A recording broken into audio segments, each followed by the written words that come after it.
네, 어제 대통령실에서 베트남전 민간인 학살 피해자 분들과 직접 만났습니다. 예전에 한겨레 21에서 미안해요 베트남 캠페인을 한 적도 있었는데요. 실제 이재명 정부에서 베트남전 민간인 학살 피해와 관련해서 어떤 움직임이 있을지 전망해보는 시간을 마련하려고 합니다. 어제 현장에 있었던 두 분 저희가 스튜디오에 모셨습니다. 더불어민주당 민형배 의원 나오셨고요. 그리고 권현우 한배평화재단 사무처장님 나오셨습니다. 두 분 어서 오십시오. 네, 네, 반갑습니다. 반갑습니다. 베트남식으로 인사해야 되나? 저 어제 깜짝 놀랐어요. 그 이재명 왜요? 정부 들어서 첫 번째 외국인 관련 민원 접수다라는 보도가 나왔습니다. 일단 이것 좀 여쭤보도록 할게요. 사실 오래된 일입니다. 그 민간 시민사회 NGO 영역에서는 앞서도 제가 말씀드렸지만 한겨레 신문하고 그때는 이제 국제민주연대 라는 베트남전 진실위원회라는 연대체가 있었습니다. 그렇습니다. 베트남전 진실위원회 이런 활동을 통해서 이 문제 우리가 조금 해결해야 된다라는 얘기를 굉장히 많이 했었는데요. 일단 산증인이세요. 처장님께서 간략하게 시간이 많지 않으니까 간략하게 사실 이 운동의 의미, 지금 그 이재명 정부에서 직접 대통령실이 사건 피해자분들을 만난 의미에 대해서 설명을 좀 부탁드릴게요. 네, 아까 말씀해 주신 것처럼 그 1999년도에 한겨레 21 보도가 쭉 이어지면서 미안해 베트남 운동이라는 이름으로 베트남전 민간인 학살 진상규명 사고하고 배상해야 된다 이런 운동이 쭉 이어졌는데 26년의 역사를 가지고 있습니다. 그런데 이 운동이 여러 우여곡절 끝에 성장을 해오긴 했는데 딱 그 막혀 있는 지점이 뭐였냐면 한국 정부가 외면하고 회피했다. 그러니까 공식적으로 이 사건을 진실을 인정하지 않는 선이 있었어요. 네. 그런데 이번에는 어떤 일이 있었던 거냐면 그동안 베트남 피해자분들이 한국 방문하면서 소송도 하고 청원도 하고 했었는데 특히 그 문재인 대통령 때도 청원을 했었습니다. 피해자분들이 직접 103명이 청원서를 들고 와서 찾아갔었는데 그때 청원을 받아주긴 했었어요. 그런데 면담까지 해주는 않았거든요. 그리고 답변을 하긴 했었는데 국방부에서 그거에 대해서 우리 전투 사료에 민간인 학살 자료가 없다 이러는 좀 말도 안 되는 답변을 해서 실망을 안겼는데 이번에 이제 다시 이재명 정부가 들어서서 출범해서 피해자분들이 와서 청와대 면담을 이제 추진을 했는데 받아줬고 그 면담에서 어느 정도 인간적인 공감을 한다, 노력을 하겠다 이런 어느 정도 메시지를 들어서 반발 자국 정도는 나아갔다. 어떤 태도가 당연히 이재명 정부가 문재인 정부 때보다도 좀 나아간 그런 좀 같아서 저희로서는 일단 좀 많이 반가웠죠. 26년 동안 사실은 이 운동을 적극적으로 해오셨는데 국회 안에서는 또 민형배 의원님께서 그 베트남전 진실규명법 제정에 나서셨다. 가장 적극적으로 활동을 하시는 국회의원이다. 이렇게 봐야 되는 거죠. 네, 그렇습니다. 아니 지금은 그렇고요. 21대, 20대 이런 때 그런 분들이 계셨어요. 이를테면 20대, 21대죠. 지난 국회에서는 강민정 의원이 베트남 현장도 다녀오고 저는 그때 가자고 그러는데 못 갔어요. 왜냐하면 저는 2016년에 광산구청장 하던 때 한번 다녀온 적이 있거든요. 저는 그때부터 관심이 있어서 거기에 이제 참여를 했는데 이재명 대표가 사실은 적극적이었죠. 이재명 대통령이 21대 때부터요? 대표. 두 가지 점에서 적극적이었는데 하나는 강민정 의원이 대표 발의한 저도 공동 발의를 했는데 그 대표 발의한 베트남전 진상규명법이라고 저희들이 보통 그렇게 얘기하는데 그 법에 공동 발의자셨어요. 그래요? 네. 그 성남시장 시절에서 이 부분에 대한 언급을 종종 하셨어요. 혹시 이재명 대통령도 과거에 베트남전 진실위원회 활동에 같이 하셨습니까? 그렇게까지는 아니고요. 그 성남시장 시절에 그때가 2014년인데 그 한겨레 고경태 기자가 네. 그 베트남전 기록전을 할 때 그 개막식 때 오셔가지고 토크쇼까지 하셨었어요. 아, 그렇구나. 굉장한 관심이 있으신 거죠. 예. 네. 제가 왜 그러냐면 첫 번째인가 두 번째 그 국무위원 회의를 하는데 당시만 하더라도 그 G7 회의 그다음에 이제 한미일 협력 뭐 안보 협력 뭐 이런 게 굉장히 중요한 화두여서 아마도 외교부 차원에서는 관련된 내용을 준비해서 갔는데 대통령이 느닷없이 라이따이한 문제를 그 어떤 해법이 있냐라고 질문을 해서 뭐 당황했다라는 보도가 나와가지고 아 이게 어떻게 된 건지 했더니 이런 맥락이 있었군요. 예. 네, 그렇습니다. 그리고 이분이 그러니까 어제 이번에 방한한 그 두 분 피해자분들. 피해 생존자분들이 네. 재판을 하고 있잖아요. 네. 그 재판 결과가 한국 정부를 상대로 재판을 그렇죠. 하고 있는 네. 거죠. 국가배상 소송을 하고 있는 거죠. 네. 하고 있는데 거기 그 결과가 재판 결과가 나왔을 때도 굉장히 호응을 하는 발언을 최고위원회에서 하셨죠. 그래서 아마도 이걸 이제 대통령실에 그 고맙다는 말씀을 드려야 될 텐데 네. 강훈식 실장께 이제 말씀을 드렸더니 기꺼이 나와서 첫 그 면담이 이루어지게 된 게 그래서입니다. 그러니까 그런 배경들이 모아져서 예. 이번에 그 첫 면담이 이루어진 거죠. 면담 그러니까 그냥 청원서를 받기만 하는 게 아니라 대개 그 앞에 가서 이렇게 전달하고 사진 네, 찍고 네. 오는데 이번에는 그 관계자 둘이 나와서 두 분이 나와서 직접 얘기를 듣고 예. 그러니까 좀 다르죠. 이 정부는. 예. 네.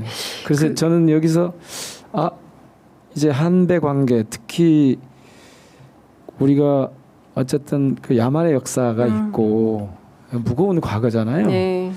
여기에 대한 접근이 좀 전향적으로 이루어지는 단초가 되려나 이런 기대감을 조금 가져봅니다. 예. 그 일단 지금 그 청취하시는 우리 애청자분들께서 그동안 국내 정치만 세게 다루던 취재 편의점에서 갑자기 베트남전 민간인 학살 얘기하니까 이거 뭐지? 이렇게 생각하실 것 같아서 제가 처장님께 좀 여쭤볼게요. 어제 그 대통령실에 직접 방문하시고 말씀 주신 대로 대한민국 정부를 상대로 국가배상 소송을 하고 있는 응우옌티탄이라는 동명이인이에요. 두 분의 여성이 이제 방한을 하셨다가 어제 오후에 다시 베트남으로 돌아가신 거죠? 네, 맞습니다. 안 그랬으면 저희가 좀 모셔서 인터뷰를 해보면 좋았을 텐데 이분들은 어떤 피해를 겪은 생존인입니까? 국가배상 소송을 하고 계신 분은 이제 퐁리 마을의 네. 옹호엔 티타님인데 퐁리 마을? 예, 네. 탄님이라고 하겠습니다. 네, 탄님. 퐁리 마을의 탄님. 예. 네. 8살 때 예. 그 집단 학살 피해를 겪으셨고 그 폭리폭력 마을에서 74명의 집단 희생을 당했습니다. 근데 그때 본인은 집 방공호에서 있다가 한국군에게 끌려 나와서 네. 어머니 그리고 언니 그리고 5살 남동생이 죽는 그 창극을 겪으셨고 네. 본인도 복부에 심각한 총상을 입었고 또 그 오빠도 거의 뭐 죽다 살아나셨죠. 예. 그리고 이분은 이제 그것 때문에 2020년에 국가배상 소송을 시작을 하셨어요. 네. 근데 그거에 앞서서 19년에 청와대에 청원서를 냈는데 네. 이제 국방부에서 실망하는 답변을 하니까 소송 투쟁을 하신 거고요. 네.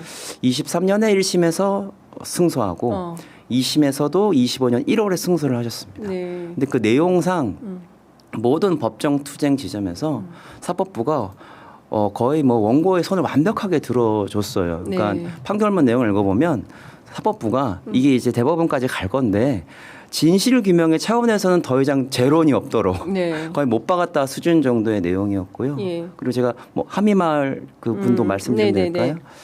함의마을에 똑같은 이름의 타님이 계신데 그러니까요. 그분은 135명의 집단 학살 피해 생존자이시고 그분도 어머니 잃으셨고 남동생 잃으셨고 예. 그 수류탄 파편상을 입어서 그 왼쪽 청력을 잃으셨어요.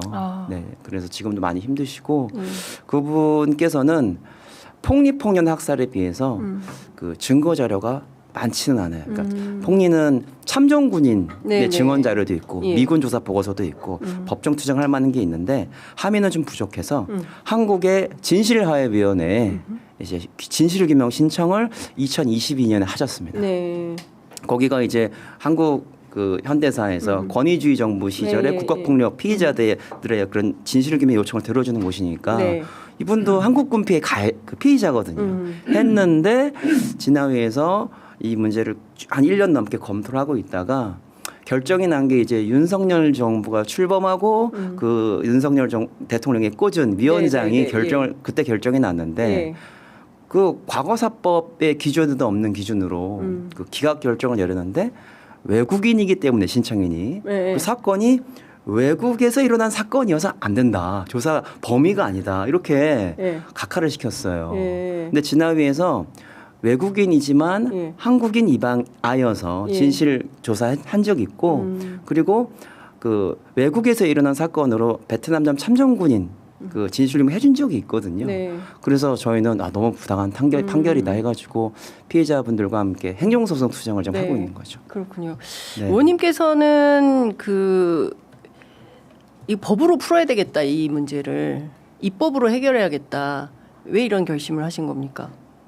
결심? 결심이 아니라 뭐 자연스러운 과정이었는데요. 예. 그러니까 이런 사건에 대한 접근은 이게 인류의 양심의 문제잖아요. 인류의 양심. 그리고 정의와 평화의 문제잖아요. 예. 대한민국이 이런 사안에 대해서 어떤 시선으로 접근하느냐가 네. 대한민국이 어떤 위치에 있느냐를 결정해 주는 거거든요. 네. 그래서 저는 개인적으로는 인류의 한 구성원으로서 그리고 정치인으로서 우리가 꼭 짚고 넘어가야 될 이런 사건들이 있거든요. 네, 네. 제주 4.3이나 네, 여순 같은 맞아요. 것을 예. 비롯해서 예. 저는 특히 세 가지에 주목을 했었어요. 정치 입문하면서. 한국 전쟁, 베트남 전쟁, 5.18. 네. 이게 다 국가 폭력인데 네. 이 국가 폭력에 대해서 어떤 태도를 가지느냐가 그 나라의 사회적 성숙, 정치적 그 양심의 문제와 연결돼 있기 때문에 네. 제가 구청장 시절에 사실은 2016년인데요. 네, 네. 지금 말씀하신 그 지역들을 직접 현장을 가서 네. 위령제에도 참여하고 사과도 개인적으로 하고. 예. 근데 그때 분위기하고 이번 분위기 많이 달라져 있던데 예, 예. 하여튼 예. 그렇게 관심을 갖고 있었는데 이제 20대, 21대 계속해서 이 법이 필요했어요. 왜냐하면 국가라고 하는 게 작동하는 방식이 네. 법적 근거가 있어야 되니까 제도적 뒷받침이 돼야 되니까 그래서 그걸 해오던 것을 네. 이번엔 제가 이어받고 있는 겁니다. 어. 20대, 21대부터. 그러니까 국회가 그런 의지는 계속 있었는데 네, 네. 사실 정권이 어떤 정권이냐에 따라서 자꾸 이런 것을 네. 외면하기도 했다 하고 말았다. 조금 더 관심을 갖기도 네, 하고 네. 그러는데 이번에는 이제 앞서 제가 말씀드린 것처럼 이 국민주권 정부가 네. 이런데 저는 이 법안을 거부하거나 뭐 제정을 방해하거나 그럴 일이 없을 것 같아요. 네. 그럼 국회가 이제 적극적으로 나서서 이걸 제도적으로 접근할 수 있는 틀을 네. 마련해 주려는 근거를 마련해 주려는 거죠. 그거는 저 베트남 현지 활동가들뿐만 아니라 지금 대한민국에서 이 문제 지금 권현우 사무처장님처럼 네.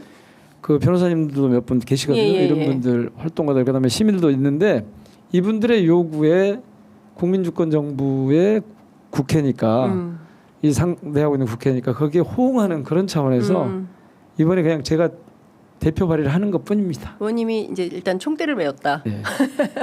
어제 대통령실 면담하셨잖아요. 네. 그 분위기는 좀 어떻습니까? 그러니까 어쨌든 이 피해자 두 분이 뭐 어쨌든 재판 때문에 방한을 하셨고 또 대통령께서 베트남에 가실 수도 있고 이후에 이제 외교 일정상 또 이분들이 또 국내에 오실 수도 있고 이제 여러 가지 이슈들이 있는데 경우에 따라서 이재명 대통령이 직접 면담 가능성도 있습니까? 제가 거기까지 말씀드릴 수는 없을 것 같고 예. 두 가지 분위기의 변화를 느낍니다. 네. 하나는 대통령 실장 그러니까 강훈식 비서실장이 예. 제가 연락을 드렸을 때 즉각적으로 어떻게 우리가 하면 되겠느냐 그래서 면담이 필요하다 예.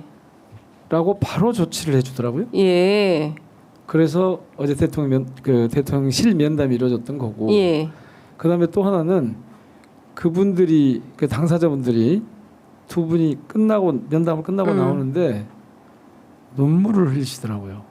그러니까 이거는 뭐냐면 이전에 한국 정부가 보였던 태도하고 전혀 달라진 예. 그 태도를 보고 이제 우리가 정말 죽기 전에 꼭 풀어야 될 이 어떤 고리를 네. 실마리를 풀릴 수 있을 것 같다는 그런 기대감을 약간 하시는 것 같더라고요. 이후에 이제 외교적으로 진행될 문제나 뭐 국가 차원에서 이루어질 이런 진상조사나 이런 부분은 법안이 이제 마련이 되면 하겠지만 일단 어제 그 현상 자체가 네. 상당히 전향적인 그러니까 전환의 가능성을 저는 보여줬다 이렇게 봅니다. 네.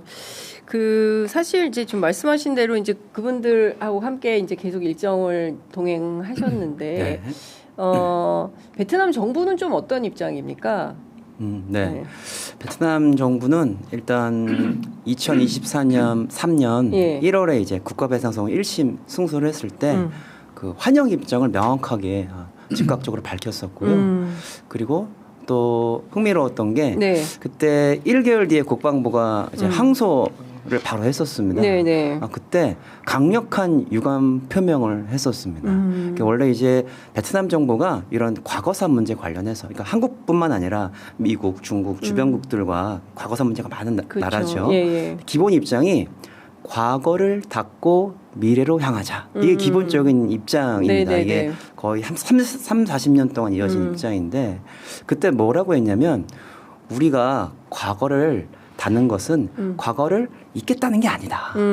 이런 언사와 함께 네. 이 베트남 자기 그 국민에 대한 어떤 권리 문제에 대해서도 네. 우리도 굉장히 주시하고 있다 예, 하면서 아주 명확한 입장을 밝혔죠. 그리고 그게 엄청나게 베트남에서도 보도가 네. 됐었습니다. 그리고 이어진 2심 뭐 판결에 대해서도 네. 지속적으로 환영 네, 주시하고 있는 거 밝혔고요. 네. 네.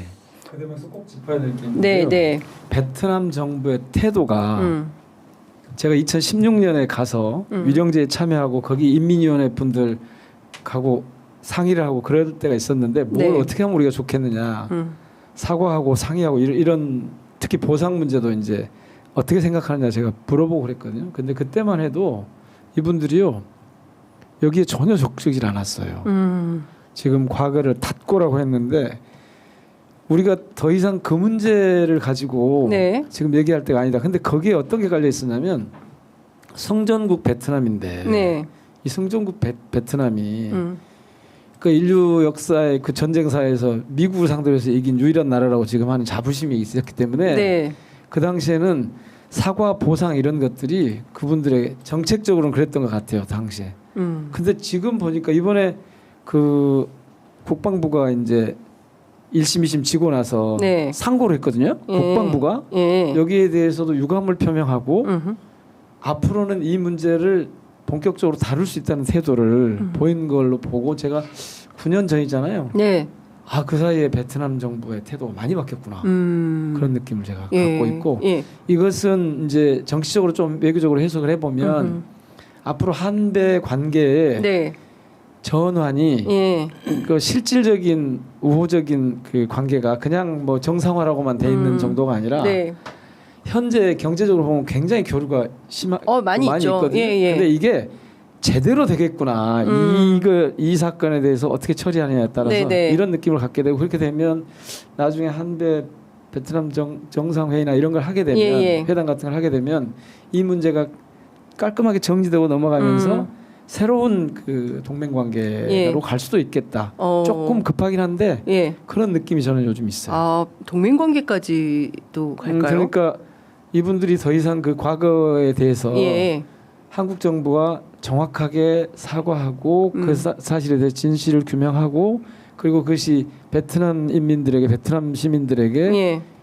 도움이 되는 방향이라고 정리가 되면 상당히 가까워지겠다. 제가 동맹이라는 표현이 좀 과할 수 있는데 가까워질 상당히 수 있다. 가까워진다. 외교적으로 친밀해질 수 있다. 근데 지금도 사실 오늘 뭐 이제 2시간 전에 속보로 전해진 것은 트럼프가 느닷없이 얘기를 하긴 했는데 이제 각국에서 다 확인이 된 것 같습니다. 이스라엘하고 이란 전면 휴전에 합의를 했고 이 전쟁이 끝나게 되면서 동시에 이제 그 환율이 떨어지고 그리고 이제 주식 시장이 활황되고 이제 3,000 넘어서 지금 시장이 진행이 되는 것 같고요. 트럼프는요. 제가 좀 끼어드는데 트럼프는 저런 전쟁과 그러니까 세계의 이런 흐름들을 놓고 미국 장사를 세게 하고 있는 거잖아요, 지금. 그런 관점에서 저는 제가 조금 전에 그 말씀하셔서 싱긋 웃었는데 네. 그럴 줄 알았다는 거죠. 그 장사 속이거든요. 지금 이 장사를 해나가는 이게 초점이 있기 때문에 네. 저기다가는 무슨 인류의 무슨 양심의 문제니 평화의 문제 이런 게 중요하지 않을 거예요 아마. 돈벌이가 지금 핵심이어서 그렇죠. 그렇게 네. 놀고 있는 것을 네. 보여주고 있는 거고 여기에 우리가 잘못 엮이면 진짜 고생할 수가 있습니다. 예, 어쨌든 트럼프 지지하는 마가 진영에서도 이 전쟁에 대해서 뭐 비판하는 그렇죠. 이 목소리가 굉장히 크기 때문에 돈 드는 전쟁 안 한다라는 게 이제 기본적인 노선인데 어찌됐든 이란 입장에서도 뭐 나중에 저희가 또 그 문정희 선생님 모시고 자세히 살펴보도록 하겠습니다. 속보가 또 하나 있어서 전해드리겠는데요. 납북자 가족들이 정부의 고위급 인사로부터 전화가 왔는데 그래서 전단 살포 중단을 이제 검토하겠다라는 입장을 이제 밝히고 있습니다. 사실은 우리가 지금 여전히 어쨌든 분단된 상태에서 살고 있고 그리고 이제 전쟁이 가속화되면 남북 관계도 또 위험해질까봐 걱정을 많이 하고 그 중에 또 하나의 요인이 이제 대북 전단 관련인 건데 어쨌든 납북자 가족들이 이렇게 나오는 것은 그나마 또 다행인 측면도 있다. 뭐 설득이 좀 먹혔나라는 생각도 좀 듭니다. 과잉 일반화라고 하실지 모르겠는데 네. 지금 이 베트남 전쟁으로부터 시작해서 우리 국가 체계라고 하는 게 네. 근래 이 대북 전단 살포까지 이 평화의 문제, 국가 폭력의 문제 이런 것들이 컨텍스트가 맥락이 쫙 이렇게 이어져 오고 있는 거죠. 네. 그래서 이 정부는 그런 방향으로 갈 거라는 예측을 우리가 할 수 있는 건데 참 좋은 소식이네요. 근데 사실 그동안 이제 베트남 전쟁에 참전했던 여러 군인 단체들 있지 않습니까? 이런 단체들은 이 진실 규명하는 것에 대해서 극렬히 반대를 많이 하셨어요. 당시에도 이제 가스통 저는 그게 가장 기억에 많이 남는데 한겨레 신문에 막 몰려가서 항의 시위도 하고 뭐 이랬던 기억이 있습니다. 요새는 좀 어떠십니까? 이분들은? 요새는 이제 참 저도 그 제 큰아버지가 베트남 참전 군인이시고 예. 나이대를 이제 알고 있는데 네. 75살에서 80세 예. 그 정도 되십니다. 그러니까 이제 예전과 같은 그런 과격 시위는 최근엔 보이지 않고 있고요. 일단 요거를 좀 말씀드리고 싶은 게 참전자 단체 우리가 표면적으로 보이는 참전자 단체와 참전 군인들은 다르게 생각할 수 있다. 그러니까 참전자분들도 네. 다양한 참전 경험을 갖고 있습니다. 대부분의 분들이 나는 베트남에 갔지만 베트콩 한번 보지 못했다. 이런 분들 되게 많고요. 그리고 민간인 학살이란 얘기조차 난 듣지 못했다. 그러니까 그 참전 군인들마다 그 전쟁의 경험이 다르니까 네. 이 민간인 학살 진실 이 문제에 대해서도 반응이 굉장히 다를 수밖에 없는 거예요. 네. 근데 어쨌든 참전자 단체는 아직까지도 이 진실규명 문제에 대해서는 뭐 전혀 뭐 달라진 모습을 보이고 있지는 않는데요. 네네. 그래도 계속 그 소수의 민간인 학살 피해를 증언하는 양심 있는 참전군인분들의 증언이 좀 나오고 있고 네. 이번에도 이 두 피해자분들이 한국 오셨을 때. 네. 세 분의 참여군인이 정말 용기 있게 나오셔서 사죄와 공감의 말씀을 드리고 서로 이렇게 치유하는 시간을 가졌었습니다. 네, 네. 그래서 저는 정말 이게 필요하다고 생각하는데요. 아까 민 의원님 말씀하셨지만 베트남의 피해자분들은 초기부터 국가가 그분들의 어떤 그 존재를 인정해 줬어요. 당신들은 피해자다. 지원을 못했지. 예, 예. 존재를 인정해 줘서 최소의 그 자존감을 갖고 있습니다. 그런데 한국 정부가 인정을 안 하니까 막 환이 쌓여 있는 거거든요. 네네. 그럴 때 참전 군인이든 정부 관계자든 나와서 죄송합니다. 네. 노력해 보겠습니다 하면은 이제 이게 뭔가 화해까지는 아니어도 평화에 가는 길이 열리는 거예요. 네, 그렇습니다. 그런데 그거를 안 하니까 너무 문제인 거죠. 그렇죠. 피해자들은 용서할 준비가 되어 있다. 예. 그러니까 우리 사실은 일제 강제동원 그리고 그 위안부 피해자 할머니들도 늘 하시는 말씀이 일본이 사과를 제대로 하면 내가 딱 듣고 싶은 것은 돈이 아니라 일본 정부의 공식적인 사과다. 근데 그 한마디를 일본 정부가 안 하고 있지 않습니까? 근데 우리가 서둘러서 이렇게 하면 일본 정부도 좀 한국처럼 해야겠다 이런 생각을 모범 따라 가야 되는데 일본 정부는 안 그러나? 어머님 어떻게 봐야 돼요 외교적으로? 아니 이번 그 토론회하고 행사장 네. 뭐 기자회견 이런 때도 보면 일본 기자들이 많이 오죠. 관심을 보이더라고요. 네. 항상 그래요. 네. 그게 그러지 않겠어요. 저는 지금 말씀하신 대로 편의점 점주님이시죠. 네. 네, 점주님 말씀하신 대로 우리가 어떻게 하느냐에 따라서 네. 저쪽의 어떤 변화, 일본의 변화를 억지로 끌어낼 수 없는 거 아닙니까? 그렇죠. 그런데 네. 우리한테 당당하려면 대한민국은 저렇게 하는데 네. 일본은 안 하고 있으면 내부에서도 예. 압력이 생길 거고 그렇죠. 또 국제적인 그런 흐름도 생길 거고 맞습니다. 저는 저희가 먼저 그렇게 예. 할 필요가 있다고 봅니다. 그러니까 지금 북한에 이제 우크라이나의 병사들을 파병하지 않습니까? 이제 그걸 보면서 우리 베트남전 생각난다고 하시는 분들 꽤 많으세요. 그러니까 지금 북한이 민생하느라고 김정은 위원장이 민생하느라고 무인기가 평양에 막 날아다녀도 그냥 무관심으로 대응하는 바람에 한반도의 평화가 유지되었다라는 우스개도 돌아다니는 것인데 또 다른 측면에서의 또 그런 이게 있지 않을까. 그러니까 세계가 전쟁으로 인해서 끊임없이 이제 피해가 양산이 되고 그 피해자들에 대한 존중, 그다음에 그 피해에 대해서 충분한 보상이라는 표현이 맞을지는 모르겠지만 그런 피해는 잊지 말아야 되는데 근데 지금 이 순간에도 또 전쟁은 진행 중인 것이니까요. 그래서 이제 저희가 이제 베트남전이 굉장히 중요한 이슈여서 오늘 두 분 모시고 말씀을 좀 들어봤습니다. 시간이 다 돼서 마무리를 해야 되는데 생각보다 너무 시간이 짧아가지고 너무 죄송합니다. 아쉽습니다. 사실은 우리 민영배 의원님께는 국내 정치 현안도 많이 여쭙어야 하는데 그건 다음 기회로 나중에 또 뵙죠? 네. 미루도록 하겠습니다. 끝으로 한 말씀씩 듣고 마무리하겠습니다. 소장님 먼저 하시고 의원님께서 마무리해 주시죠. 네. 예. 베트남 전쟁 문제 하면 보통 그 시민분들께서 사과를 했니 안 했니 뭐 받았니 안 받았니 이런 걸 많이 따지십니다. 그런데 이번에 피해자분이 한국 오셔가지고 사과에 관한 말씀 안 하셨습니다. 진실이란 말을 한 몇백 번은 하고 가셨어요. 그게 뭐냐면 사과는 이 과거사 문제 판도라 상자가 팍 열렸을 때 당연히 화두입니다. 그런데 사과를 했으면 그 뒤에 이행되는 어떤 행동이나 진실을 그 가해국의 역사를 가져가고 있느냐 그게 굉장히 중요한데 한국 시민사회는 아직도 사과에만 집중하고 있지 한국 정부가 한국 시민사회가 이거를 진실로 인정해서 잘 가고 있는지 좀 생각이 좀 약한 게 있는 것 같아요. 그게 너무 활동가로서 너무 답답한 게 네. 있고요. 그래서 일본 시민사회도 그렇습니다.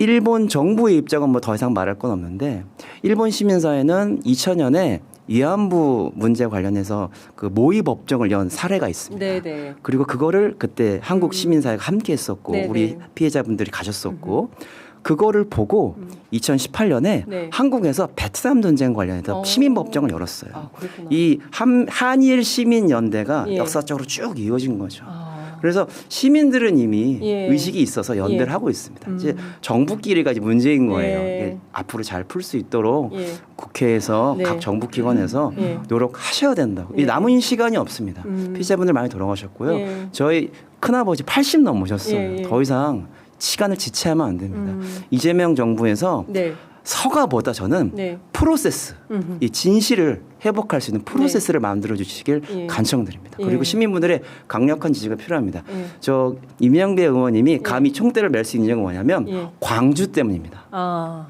이렇게 해도 광주에서 항의 전화 그 의원실이 하지 않습니다. 광주 시민들이 그렇지 않습니까? 예. 예, 광주가 이거를 움직이고 있는 거예요, 사실은.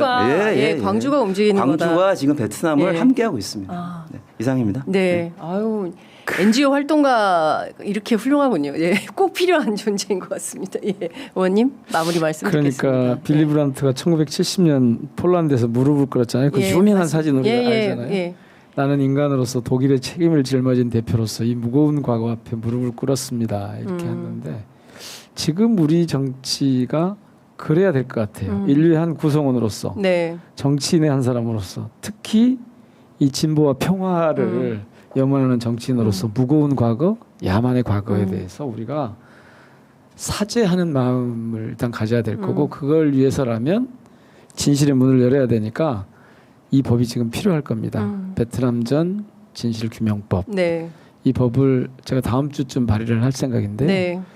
재빨리 제정해서 결국 인류의 양심의 문제, 역사의 문제 그리고 무엇보다도 양국 간의 정상적인 관계 이런 것들이 이루어지고 그렇게 되면 지금 권 차장님 말씀하신 대로 네. 시민들이 이미 하고 있는 그런 평화의 시기가 앞당겨질 거라고 봅니다.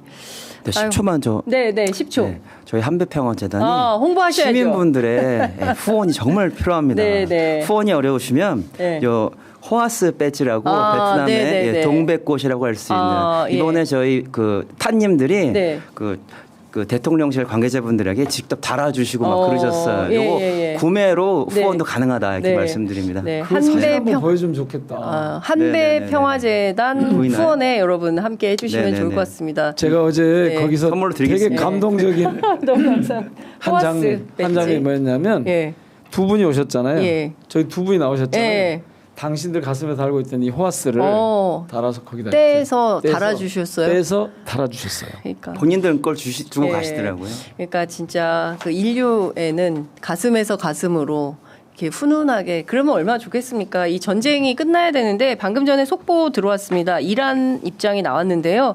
현재로서는 휴전 합의가 아니다. 최종 결정은 나중에 하겠다라는 보도가 로이터 통신을 통해서 들어와 있습니다.